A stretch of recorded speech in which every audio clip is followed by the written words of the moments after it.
It's really easy to get sick of the food you bring on backpacking trips, especially if those trips are on the longer end. This was something that I was worried about when planning my 36-day thru hike of the Great Divide Trail, but I finished the trip 3 weeks ago and I'm happy to report that I did not get sick of any of my food. Hey friends, Justin here. Today I want to share with you my favorite food from the thru hike and maybe give you some options to pick up for your next backpacking trip so you don't get sick of your food.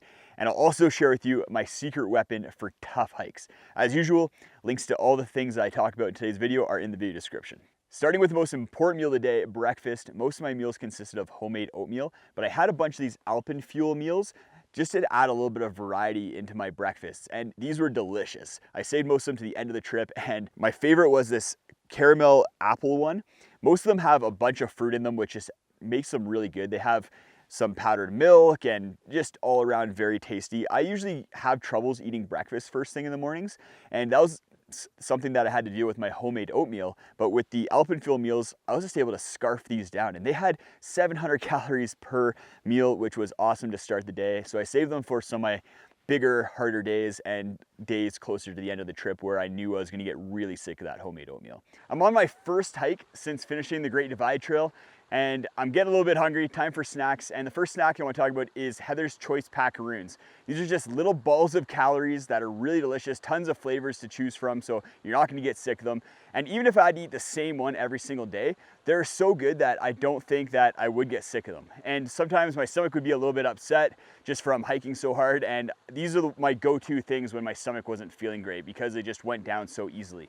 My favorite flavor is the sweet coconut. They taste like pina coladas. They're so good, and I definitely recommend checking them out. They're very lightweight, a lot of calories per gram, which is something that you want if you're going on a long backpacking trip. The other snack you want to talk about, and the one that I'm going to eat right now, are Knack bars. So Knack is a Canadian company. They make 4 different flavors of these little bars, and what's great about them is they have 200 calories and a ratio of 4:1 for carbs to protein. So you get a lot of carbs with them, which is awesome because you need carbs in order to fuel your body when doing really long days. Some bars have too much protein, in my opinion, too much fat, so it's good to have those carbs. What's also really nice about them is that they come with electrolytes inside of them, and if you're sweating a lot, it's really hot out and you're hiking, it's really hard to get as many electrolytes as you need for those trips.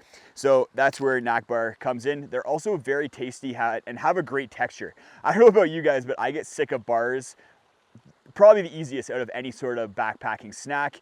I can't eat Larabars anymore, RX bars, so having Knack bars that I think it's going to be really hard to get sick of, it was awesome to find, and I'm looking forward to having these more incorporated into more of my backpacking trips and meal plans. I did really well with my lunches on the Great Divide Trail, and those are the next 3 items I'm going to talk about before we get into my secret weapon. And the first one is Green Belly meal bars. I was very skeptical about these. I thought I was going to get sick of them, but I probably ate them for half my lunches on the Great Divide Trail and never got sick of them. Part of that is because they have some sort of fruit usually in them that just makes them really tasty, and then the texture is very good as well. They're packed with 700 calories, so you're getting a really good lunch with them, and my favorite flavor is this cranberry almond one because it's just packed full of really tasty almonds. The second meal is something that I had never come across before, and that's these slaws and salads from Food for the Soul. They have a whole bunch of vegetables in them, so I felt really healthy and I was getting a lot of nutrition from them. And then they also have a lot of calories as well. This one has 570 calories, so really calorie dense and really easy to make. You just throw some water in 20 minutes before you want to eat them, cold soak them, and then you have a really delicious meal for lunch. Some of my favorite meals on the trip were made by Bushka's Kitchen, and the problem with them is that some of them don't have a ton of calories. Like this Hearty Harvest here has 570 calories, so not enough for a full meal for me, but great for a lunch. And these do require cooking, so I would eat these when it was a little bit colder out and it was maybe snowy and rainy, and they really hit the spot in those circumstances. The Hearty Harvest was my favorite by far. It has potatoes and wild boar shredded into it and vegetables. Yum, yum, yum. And I just hope that they start making this in a larger portion size so I could eat it for dinner time. We made it to the top of the ridge that I've been hiking. My knees are definitely feeling the 1,100 kilometers from the Great Divide Trail, but I promised you I'd talk about my secret weapon from the trip, and that's these electrolyte powder packets from Tailwind.